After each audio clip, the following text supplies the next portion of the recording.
Chapter 7. Right now, Brian asked. Why not? Brian stared at Alan.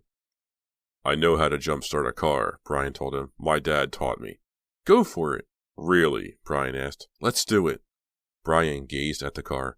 He felt as if the Cataluna understood them, dared him to take it. Amazing thought that Cataluna could be his, right now. Whoa, it's a crazy idea, Brian declared. Remember what happened to those two guys who stole a car off this lot a few weeks ago? They bailed out and a truck ran over them. I don't want to end up as roadkill. Forget about it then. I wasn't serious, Alan laughed. Brian reddened.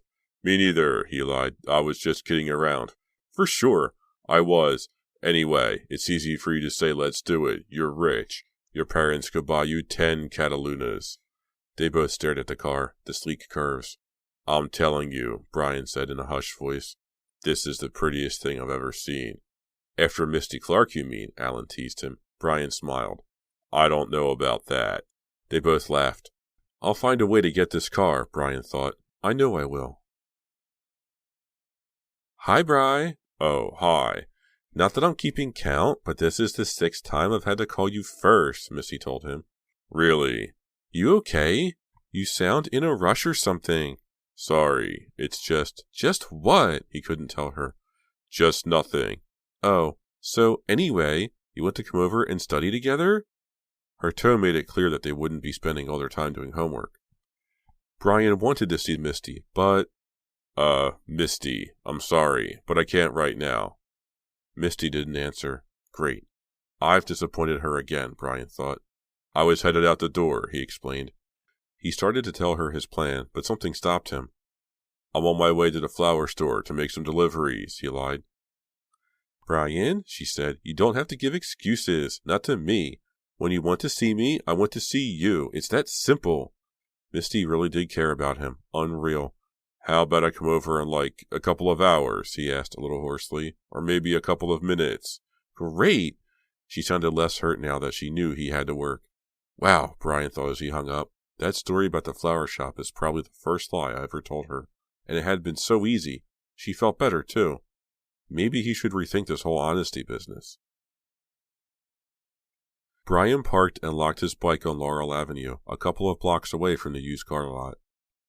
If the salesman saw him ride in on his old bike, they'd never take him seriously. He hurried over to the lot, heading straight for the Cataluna. He glanced back and forth. No one around. Hi, he told the car. He patted the smooth curve of the hood. Bright sunlight reflected off the windshield like a burst of fire. Brian turned toward the glass-walled main office. He cupped a hand over his eyes to block out the glare. Why isn't anyone coming over? He made his way across the lot to the office. A broad-shouldered man with dark, shiny hair stopped talking as Brian approached. The other salesman, an older man, stared at Brian. What's up? I'm interested. He forgot what he had planned to say. He started again.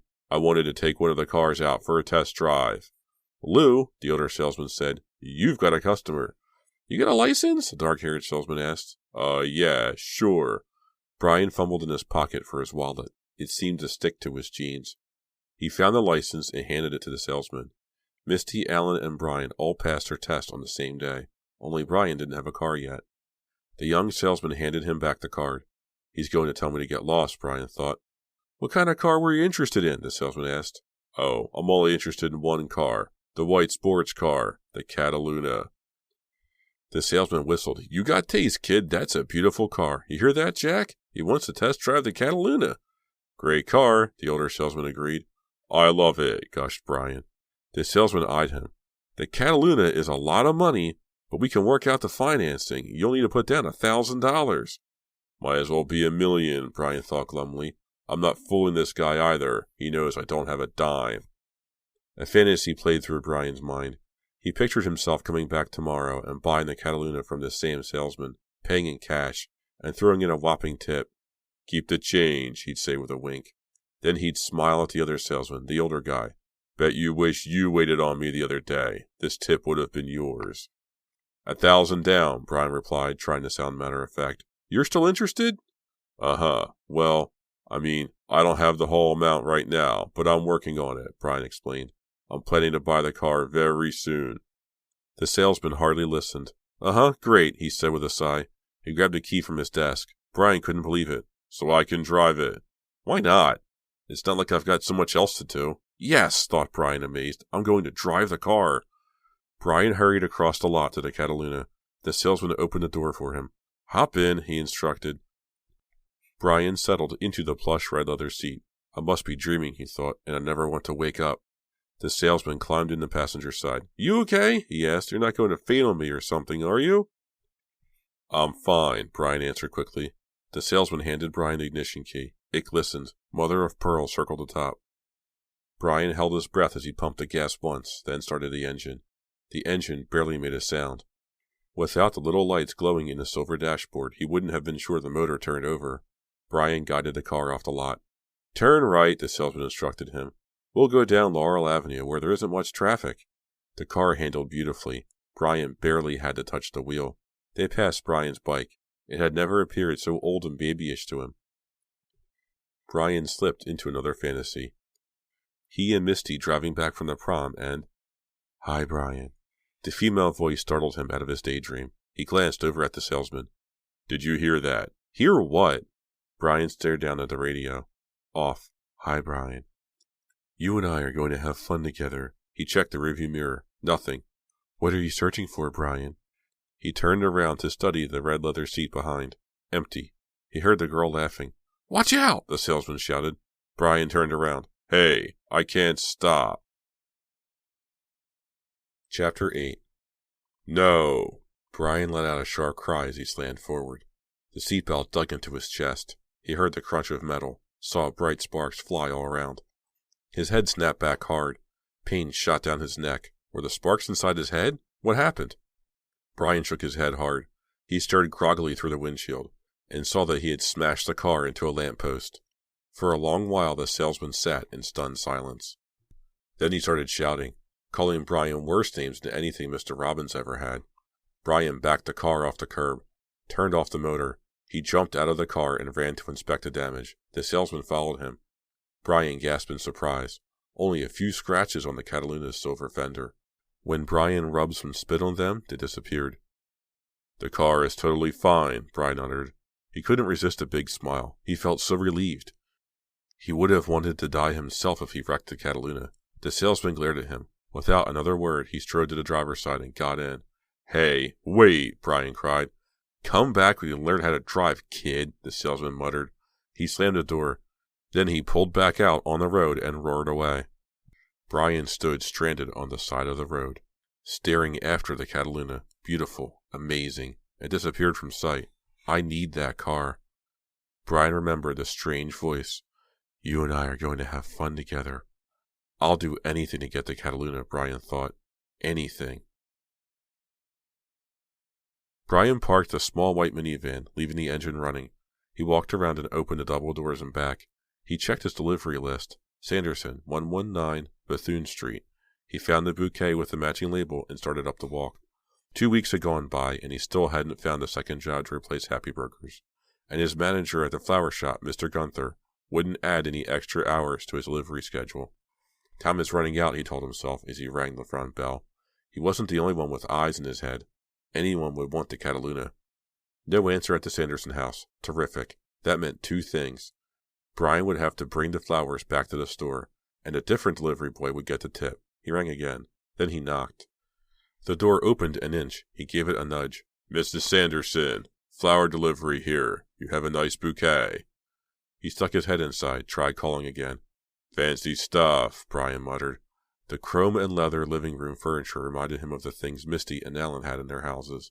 He called one more time. No answer. Might as well leave the flowers, he thought. He set the bouquet on the end table near the door. He turned to go. Then he noticed the wallet. A woman's wallet, large, thick, with a metal clasp. It lay on the glass coffee table in the living room. Hello, he called again.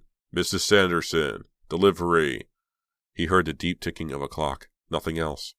He glanced at the wallet again. Don't even think about it, he ordered himself.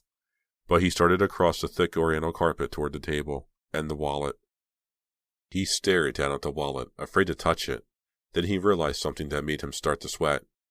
He should have carried the flowers with him. That way, if someone walked in, he'd have an excuse for standing all the way over here instead of by the door. Get out of here, he silently ordered himself. Wait, Brian thought. I deserve a tip at least. He opened the wallet, pulled out crisp bills, all hundreds. Brian stuffed 2 hundreds into the front pocket of his jeans. He couldn't get the other bills back in the wallet. His hands were shaking too hard. He crumpled the bills and shoved them inside as best he could. He turned to leave, trembling all over, moving so quickly that he banged his knee on the glass edge of the table. "Hey, is someone in there?" a woman called. Chapter 9. Panic stabbed his chest, made him gasp. Brian lurched toward the front door. He caught a glimpse of a woman marching down the hallway.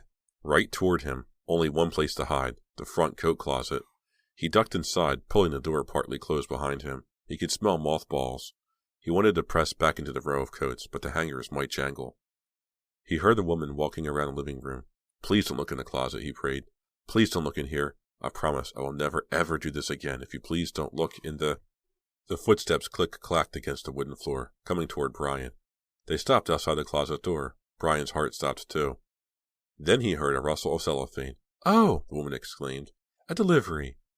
More rustling. "Oh, that's nice. He remembered." The footsteps clicked away. Brian forced himself to count to 10 before opening the closet door and bolting from the house. Outside, he raced down the sidewalk to his van. "Stupid, stupid, stupid," he cursed himself. 10 times as dumb as throwing that grease at Mr. Robbins. 100 times. At his next delivery, the customer stared at him strangely. Brian realized perspiration had run down his face and soaked his shirt. As he returned to the florist shop, he finally started to calm down. Then he remembered the money. He had been so scared he almost forgotten about it. He pulled over to the side of the road and parked. Then he pulled out the 2 bills, admired the crisp new hundreds. He didn't even know he was on a $100 bill. He read the fine print. Benjamin Franklin. "Hello, Ben. Nice to meet you." He added the money to the soiled $5 bill in his own wallet. That wasn't so hard, he told himself, and I'm $200 richer. He gripped the wheel. A few $100 more, and he could make the down payment on the car. And now he knew how to get that money. Steal it. So easy. What could go wrong? Part 3. West Hampshire Colony, 1698. Chapter 10. "I think we all know the purpose of this meeting," Edmund Parker announced. He clasped his hands together in front of him as if this were a Sunday prayer meeting. "For some time now, our colony has suffered at the hands of evil forces.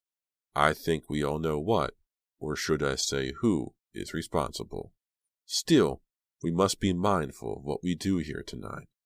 Do I need to remind anyone of the serious accusation we are making against Catherine Hatchett?" Silence filled the meeting hall. Hidden in the shadowy corner by the front door, Catherine watched with horror. There sat all the elders of the town, their faces stony. No one leaped to his feet. No one shouted out a protest in her defense, not even her parents. Her mother and father huddled together by themselves on one of the long wooden benches. Catherine studied their faces. They would defend her, of course. But could they persuade the whole colony of her innocence? Could 2 people stand up against this whole mob? The testimonies began. "In the spring that my troubles started," said Luther Grady, nervously rubbing a finger along his bony jaw, "I found Catherine in my yard playing with her pony Nellie. I remember I gave a terrible shudder when I spied the girl there. I think in my heart I knew that I'd been cursed. Only 2 weeks after that, Nellie took sick and died. She died a horrible death, too, all bloated and moaning." Angry murmurs rose from the townspeople gathered in the hall. The stories went on and on. Catherine wanted to run, but she couldn't. She needed to hear. One man blamed the failure of his crops on Catherine. One woman claimed that her bread hadn't risen the day Catherine gave her a strange look in the town square. At last, Edmund Parker took the floor once again. He stared right at Catherine's parents. "Everyone has spoken, I believe," Edmund Parker called. "And now the time has come to hear from the Hatchetts themselves. Adam, you have heard the sentiments of the colony here tonight, but you must speak your heart and your whole heart, unafraid of our disapproval, unminding of what we have said." Adam Hatchett appeared deathly pale. He cleared his throat several times. When he spoke, Catherine could barely make out the words. "My wife will speak for both of us on this matter," he said quietly. Catherine's heart pounded. Her mother stood, smoothing out the folds of her gray cloak. Catherine began to cry silently. Through the years, her mother had often been impatient with her, even angry, but she loved her still, Catherine knew. Her mother would stop this madness. She would never let any harm come to her daughter. I have listened to all your stories, Catherine's mother began, and each story has been like a stake driven into my heart. Catherine's tears flowed more freely. It hurts to hear a loved one talked about this way. Truly, I never like to complain of my burdens, but the pain of this is so terrible you could never imagine it. I know that I could not have imagined it before this day. Yes, yes, thought Catherine. But... Martha Hatchett paused. That one word, but, turned Catherine's blood to ice. But, her mother continued sadly, Adam and I have known for some time, that something is terribly wrong with Catherine. We have tried to blind ourselves to the truth, but now... Martha Hatchett lifted a hand, let it fall. There is no other choice. I understand that now. We must drive the bad luck from our colony. The crowd erupted in bloodthirsty cheers. Catherine could not move, could not breathe. I did not hear that right, she told herself. Could not have. Her father leaped to his feet. She is not our child, he called hoarsely. Catherine felt as though her head had split down the middle. Not their child. What was he saying? Several people gasped. A few rose to their feet. What does he mean? He is lying. No, Adam Hatchett cried. I tell the truth at last. Our own child died at birth. We found Catherine on our doorstep. That is a lie, Catherine silently prayed. This is a lie. Please forgive us, begged Adam Hatchett. We had hoped and prayed for a family for so long. Then our baby... He hung his head, weeping. He could not go on. Martha Hatchett spoke for him, continuing the confession. And so we took Catherine in, and we never said a word. More cries from the villagers. A grave sin, admitted Mistress Hatchett. But how could we know? How could we know she was a child of evil?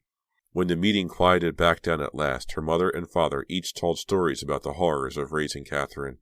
Catherine no longer heard them. The room was spinning. Her own parents, lying, betraying her, denying her birth. No! She pressed herself against the wall, but there was nowhere to go. Catherine started for the door, tripped, heads turned. She ran. She jumped off the wooden porch and started across the lawn. Then she stopped again, gasping for air as if she had been running for miles. She glanced left, right. Which way? Where could she go? Catherine whirled and faced the doorway to the meeting house. She expected the townspeople to come pouring out like a swarm of angry hornets leaving the hive. No one came. Maybe no one had seen her after all. An idea had formed in her mind, a place she could turn to for refuge. She raced toward the house with a dying cabbage patch and back. Joseph Parker always warned her not to come to his house. It's not safe, he told her. They could only meet in the woods. But now nowhere in the colony was safe for Catherine, and she had only one friend left. She had to find him right away. Joseph. Joseph loved her. Joseph would protect her. She would not have to face this evil, this horror, alone. She raced past the Parkers' fenced-in garden and around to the front, banged in through the front door, and gasped. Chapter 11. Joseph sat by the fireplace, his strong arms wrapped around a pretty red-headed girl. The girl had a spray of freckles across her apple cheeks. When Catherine burst into the room, both Joseph and the girl turned and stared at her in shock. Joseph with another girl? That meant he did not love her. Her last dream, her last hope, crumbled before her eyes. But she did not have time, not for jealousy, not to feel her heart break, even though the hurt and anger seared through her like fire. Joseph, she cried, you must help me. The whole town, the meeting, your father, they're going to banish me. Joseph stared at her blankly. Yes, Catherine, so they are. And what do you expect me to do about it? Did you want me to ride you out of town myself? He smiled at the girl, and both of them started laughing. No, please, she thought, no. Joseph, She couldn't go on. Hot tears stung her cheeks. It is your own fault, she heard the girl say nastily. You've brought this down on yourself. Catherine felt the rage surging inside her. She wanted to claw at the girl's eyes. But she turned back to Joseph.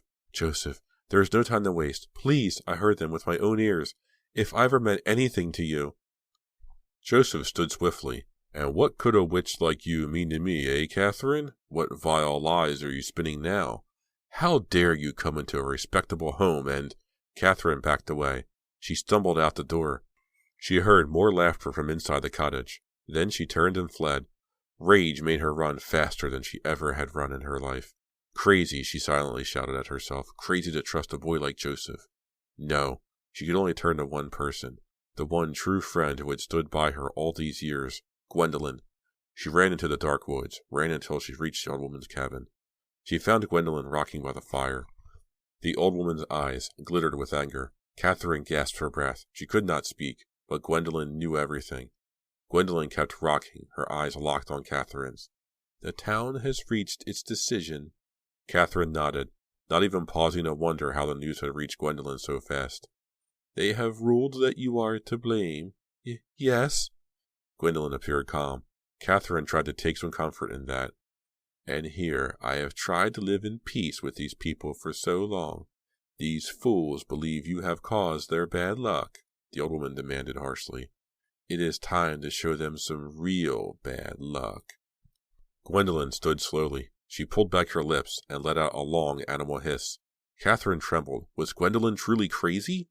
Catherine wanted to run, but her legs would not cooperate.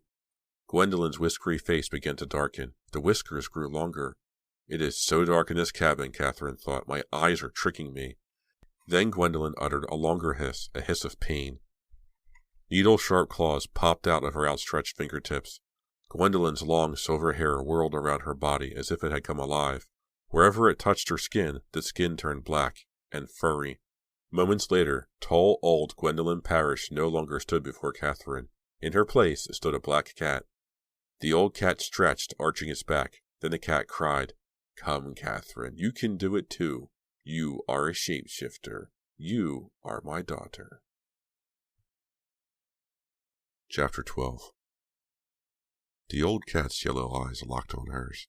I don't believe, Catherine stammered. Believe, the cat urged her. Catherine remembered her father's cry in a town meeting. She is not our child. Was it possible? Your daughter? She murmured. I do not understand. I had no husband, Catherine. Please, understand.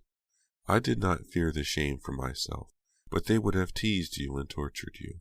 I could not bear the thought of that. Gwendolyn's voice trailed off. Catherine knew what Gwendolyn was thinking. Catherine had been an outcast all the same. She had not escaped her fate. And so, Catherine prompted, and so, one night, during a storm, I sneaked into the village, I bundled you up, and I left you on the doorstep of a respectable and childless couple. No one, not even the Hatchets, ever knew where you came from. All these years of misery, thought Catherine, all these years of not fitting in. As dazed and thunderstruck as she felt, Catherine knew in her heart that Gwendolyn told her the truth. She had never belonged in the Hatchet house. Never. You were born under the same evil moon as I was, Gwendolyn continued in her raspy purr. Catherine suddenly felt dizzy. She braced herself with one hand against a rough wooden wall. At first, the Hatchets seemed overjoyed with their good luck, as painful as it was for me. I felt sure I had made the right decision, Gwendolyn explained. But then the trouble started. Well, Catherine, you know the rest of the story only too well. You know all the bad luck that has struck the colony. Catherine nodded. The cat's eyes glinted. At last we are reunited. But we must hurry. Change, Catherine, now. I cannot. Catherine collapsed to the floor. Her eyes rolled back in her head. The cat licked her cheek with its rough tongue, bringing her back to consciousness, purring its harsh voice in her ear. Change, Catherine, change. I'm dreaming, Catherine thought, turning away. Her mind erased over her hundreds of visits to Gwendolyn's cabin. In one blinding flash, Catherine realized she had always belonged with Gwendolyn. The moment this thought crossed her mind, she felt a horrible pain. Her face contorted. She had never felt pain so intense. I am dying, she thought. She raised her hands to her face. The pain shot through her. She had scratched herself, deep scratches. She gave a cry that sounded more like a hiss. She stared down at her hands in amazement. Sharp, curved claws stuck out of each finger. Change. Change. Intense pain, like a hot branding iron sizzling her flesh, made Catherine arch her back and howl. She heard her bones bending, cracking. She let out another animal cry, and another. She caught glimpses of herself that was no longer herself. Shiny, lustrous hair spreading all over her body. The hair turned coal black as if it had been charred in a fire. Yes, that is right, Catherine. In a minute more she had changed completely. She was a cat, black like her mother, only younger, smaller, her coat shiny black without a touch of silver. Gwendolyn hurried to the front door. Catherine followed. They padded through the woods together. It felt so strange to be running on 4 feet, yet natural all the same. They reached a clearing in the dark woods. Gwendolyn paused, her tail bristling. Then she threw back her head and yowled, showing her fangs. Catherine gazed upward through a break in the trees. Hanging high above them shone a crescent moon. She opened her mouth, letting her own cat's yowl mingle with her mother's. Gwendolyn led the way. Back into the town. Catherine felt afraid, but she followed. They darted along the back of the meeting house, staying in the shadows. Was the meeting still going on? Her hearing much keener than before, Catherine knew that the meeting hall stood empty. They were all out searching for her, no doubt. But Catherine Hatchett had disappeared. They would never find her now. Gwendolyn padded on through the narrow lane between the 2 buildings. All at once, Catherine knew their destination, Joseph's house. Up ahead, Gwendolyn rubbed her cheek again and again against the side of the Parker house, marking her territory. They turned a corner. The front door stood slightly ajar. Catherine sniffed the air. She caught a familiar scent. Her sense of smell must have grown more powerful as well. She could recognize Joseph's presence all the way from here. "Use your instinct, Catherine," purred her mother. "Take your revenge." The door stood open only a few inches. Catherine stared into the dark space. She felt frightened, but she trotted forward, pushing through the opening. Her sharp eyes adjusted quickly to the dimness inside the cabin. Joseph sat in the large, high-backed wooden chair by the wall, his hat off, his legs crossed. He laughed at something, as he had laughed at her. At the sight of him, all fear left Catherine, replaced by hate. She raced forward, then she sprang. He did not turn until the moment she leaped off the floor. His face, full of shock and fear, presented her with a clear target. Yowling furiously, Catherine raked her claws across Joseph's face. The deep gouges filled with blood. The blood flowed in rivulets down his cheeks. She clawed him again. This time she aimed higher. His eyes. Joseph shrieked. He raised his hands to protect himself. Too late. His left eyeball popped like a bubble. Catherine slashed her claws across his right eye, again and again. Catherine did not quit until both eyeballs lay on the floor at her feet.